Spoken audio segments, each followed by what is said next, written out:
जो चीज पूरा बताया अब उसको शॉर्ट में समझ लो, फिर उससे जुड़ा हुआ जरूरी कैलकुलेशन।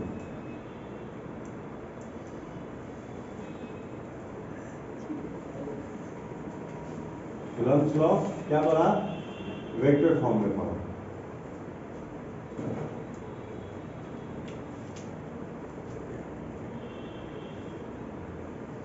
ये पॉजिटिव चार्ज, ये भी पॉजिटिव चार्ज,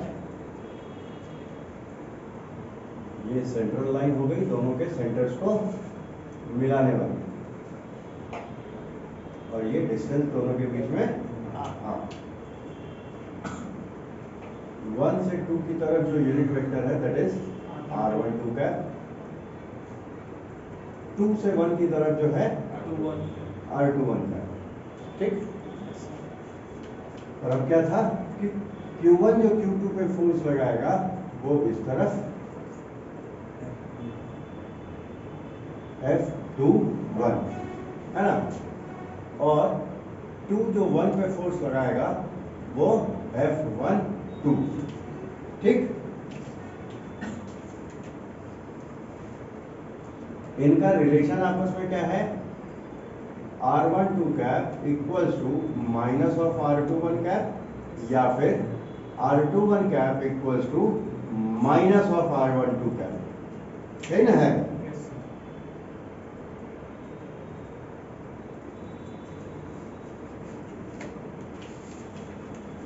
अब वैल्यू लिखेंगे, F12 का वैल्यू क्या हो जाएगा? K Q1 Q2 by distance का स्क्वायर, और इसके साथ कौन सा यूनिट वेक्टर अप्लाई मल्टीप्लाई करेंगे? ये वाला R21 कैप, ये वेक्टर हो गया।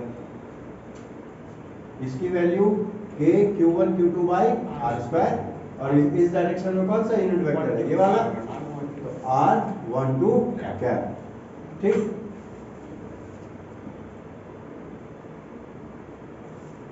यहाँ पे वैल्यू रिप्लेस कर दो, किसकी?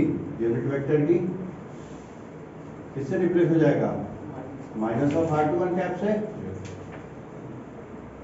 K Q1 Q2 by R square R21 cap, मतलब माइनस ऑफ F12 वेक्टर, है ना? इसमें कोई दिक्कत? कूलम्ब्स लॉ वेक्टर फॉर्म में क्या बताता है कि F12 vector minus of F21 vector होगा, या फिर F21 vector minus of F12 vector होगा, है ना? इसमें कोई तकलीफ किसी को? चलो, तो ये एक ही जगह पे हो गया, तो जो शुरू में पूरा डिटेल से पढ़े वो एक जगह पे समझाइए। अब दूसरी बात क्या थी? Principle of superposition.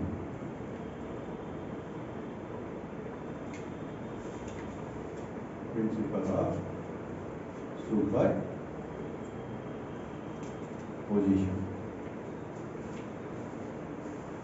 तो इसमें क्या है, क्या पढ़ना था कि कोई चार्ज है Q0,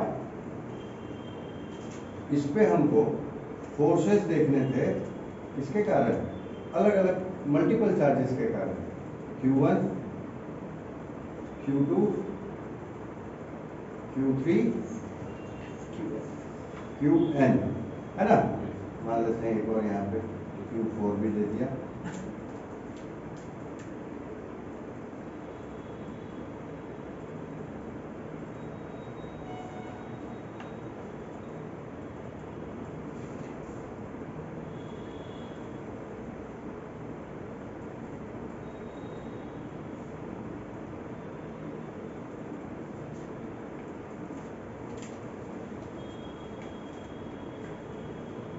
R1 Q1 से डिस्टेंस हो गया R1,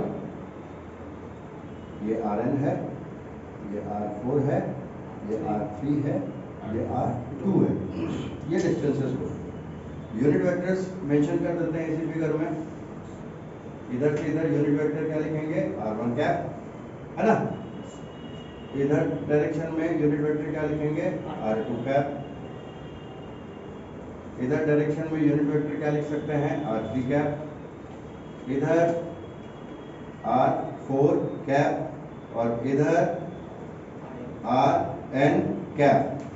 ठीक, फोर्सेस इन्हीं के अलोंग होंगे क्योंकि सारे चार्जेस हम पॉजिटिव मान के चल रहे हैं। ठीक है,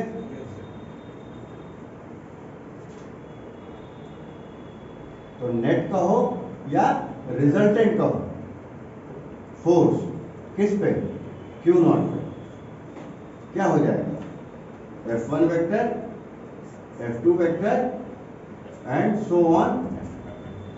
जगह कम है इसलिए सबका नहीं लिख रहे, वैल्यूज लिख देंगे। क्या हो जाएगा, K Q1 Q0 by R1 square R1 cap, है ना, K Q2 Q0 by R2 square R2 cap and so on. K Qn Q0 by Rn square Rn cap, है ना। क्या कॉमन आएगा, K Q0 बाहर आ जाएगा, 1 1 1, है ना, 2 2 2, n n n, और लास्ट में summation i is equal to all, और जहां 1 1 2 2 ये था उसकी जगह i कर देंगे।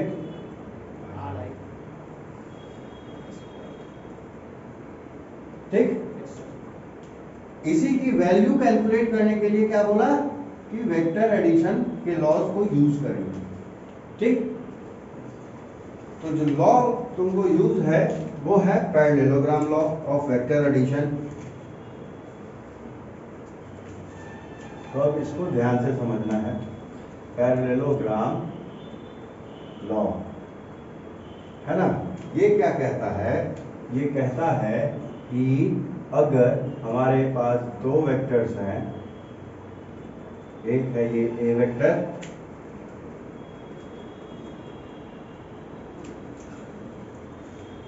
दूसरा है ये बी वेक्टर, है ना, और अगर इनके बीच में एंगल है थीटा, इसके बीच में, इन दोनों वेक्टर्स के बीच में, ठीक,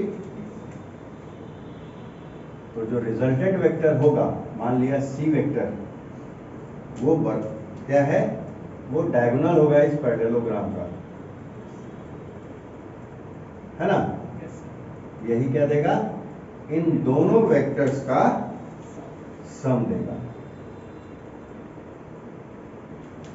ठीक, जिसका मैग्नीट्यूड किसके बराबर होगा, मैग्नीट्यूड ऑफ सी वेक्टर बराबर होगा स्क्वायर रूट ऑफ ए के मैग्नीट्यूड का स्क्वायर, बी के मैग्नीट्यूड का स्क्वायर, 2ab, तो ये तो a प्लस बी का होल स्क्वायर का फॉर्मूला हो गया, साथ में cos थीटा मल्टीप्लाई में लगा देते हैं। ठीक है, अब अगर ये रिजल्टेंट, क्योंकि ये भी फोर्स ही मिलेगा हमको, ये भी वेक्टर क्वांटिटी ही होगी, अगर ये ए वेक्टर के साथ बीटा एंगल बना रहा है तो उस बीटा की वैल्यू हम निकालेंगे tan की मदद से with respect to A vector. वो हो जाएगा, किसके रिस्पेक्ट में निकाल रहे हैं, ए के, तो ए का मैग्नीट्यूड यहाँ आ गया, बच गया क्या, बी, तो एक बार बी के मैग्नीट्यूड के साथ साइन ऑफ थीटा, बी के मैग्नीट्यूड के साथ कॉस ऑफ थीटा और साइन प्लस कर दो। ठीक है, यहीं से फिर ये beta is equals to tan inverse में ये क्वांटिटी आ जाएगी। ठीक है, ध्यान क्या रखना है, जिसके रिस्पेक्ट में एंगल निकालेंगे उसका मैग्नीट्यूड यहाँ रहेगा, दूसरा वाला वेक्टर यहाँ अपीयर हो जाएगा साइन और कॉस के साथ साथ। ठीक, अब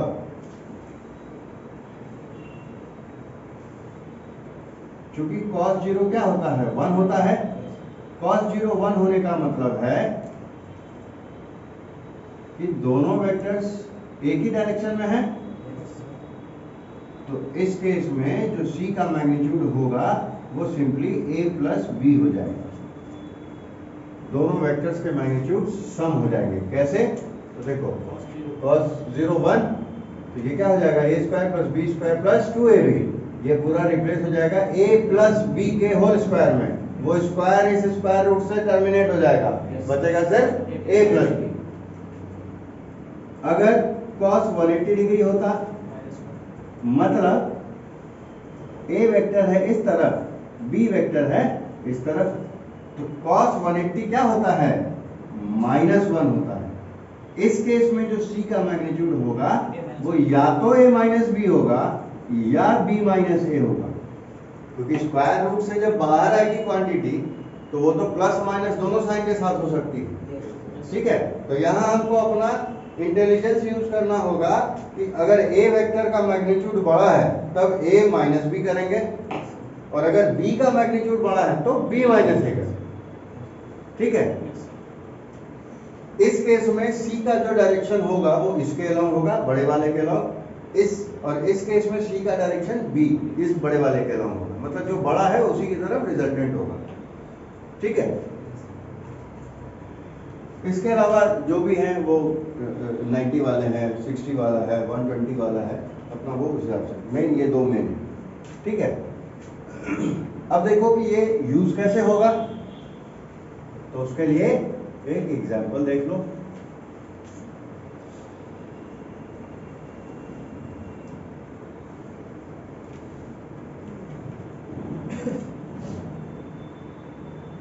मान लिया 1 मीटर के साइड का एक इक्विलैटरल ट्रायंगल है। ठीक है, तो जब इक्विलैटरल है तो सारे एंगल्स जो है वो इसके क्या होंगे? 60 60 60 है ना।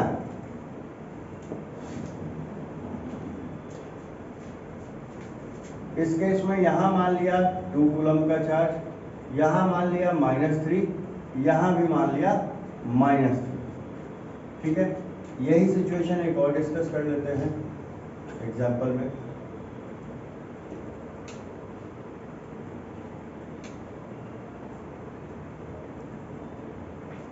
ये प्लस है तो ये भी प्लस है। ठीक है, एक और कंडीशन देखते हैं।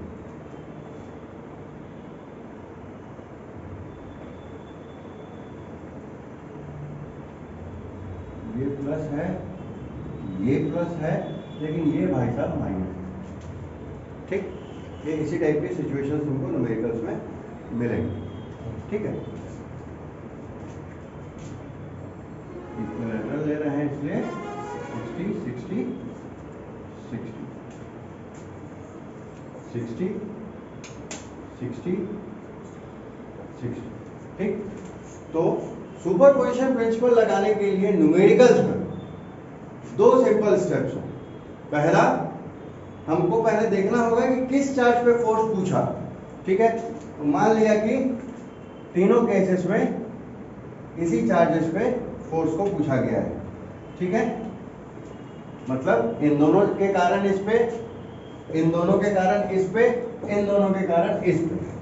ठीक, तो हम पहले क्या करेंगे कि ये दोनों के कारण जो इस पे फोर्सेस लग रहे हैं, इन दोनों के कारण जो फोर्सेस लग रहे हैं, इन दोनों के कारण जो फोर्सेस लग रहे हैं, उसकी डायरेक्शन चेक करेंगे। डायरेक्शन कैसे पता चलेगा? इनका आपस में पोलैरिटीज है, है ना। तो पहले डायरेक्शन देख लेते हैं। देखो, ये माइनस है, ये प्लस है, इधर अट्रैक्ट करे, इधर फोर्स लगाएगा अपनी तरफ। नेमिंग भी कर लेते हैं, A B C, A B C, A B C. तो ये हो गया force due to B attractive. Magnitude निकाल ही लेंगे कि Q1 Q2 by are square से।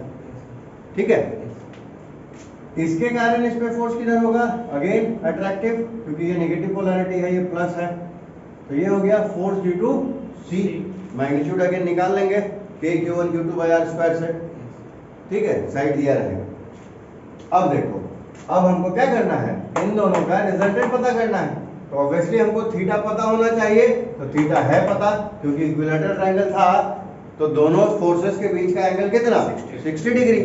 तो इन दोनों का जो रिजल्टेंट होगा वो इधर ही कहीं होगा, है ना। एफ बी सी, जिसकी वैल्यू क्या हो जाएगी?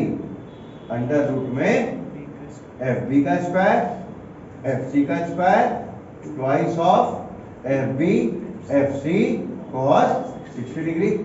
इससे निकाल लेंगे आंसर। ठीक, इसमें देखो ये भी पॉजिटिव, ये भी पॉजिटिव, तो ये इस पे किधर फोर्स लगाएगा, इस तरफ, फोर्स ड्यू टू बी। ये किधर फोर्स लगाएगा, फोर्स ड्यू टू सी। तो देखो वर्टिकली अपोजिट एंगल्स हैं, तो अगेन 60 डिग्री ही बनेगा इनके बीच में, तो रिजल्टेंट अब इधर कहीं होगा, जिसकी वैल्यू कितनी होगी, इतनी की होगी। ठीक है, उसमें कोई दिक्कत? इस केस में देखो ये भाई साहब तो प्लस है, तो ये कैसा फोर्स लगाएगा, रिपल्सिव। ये हो गया फोर्स ड्यू टू बी, लेकिन ये कैसा है, अट्रैक्टिव लगाएगा, क्योंकि अपोजिट पोलैरिटी है। तब यहाँ एंगल निकालने का झंझट, तो उसके लिए कुछ नहीं करना है, पैरेलल लाइंस का कंसेप्ट याद रखो। ये थीटा है तो ये थीटा होगा, होगा। तो हम क्या करते हैं, एक हॉरिजॉन्टल लाइन ले लेते हैं इसके पैरेलल, तो ये 60 है, तो ये भाई साहब भी 60 होंगे,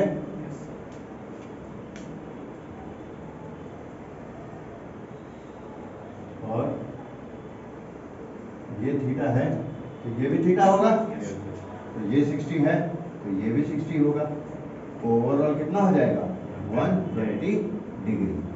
ठीक है, cos 120 पहले भी बताया हुआ है कि कितना होगा, यही कहीं लिखा था कुछ वैल्यूज, -5। ठीक है, तो दोनों के बीच का एंगल पता चल गया है ना, रिजल्टेंट किधर हो जाएगा, इधर कहीं बीच में, और वैल्यू अगेन इस फॉर्मूले से। ठीक है, क्लियर है? तो ये क्लियर है कि प्रिंसिपल ऑफ सुपरपोजिशन कैसे अप्लाई होगा, पक्का? ठीक है, तो मतलब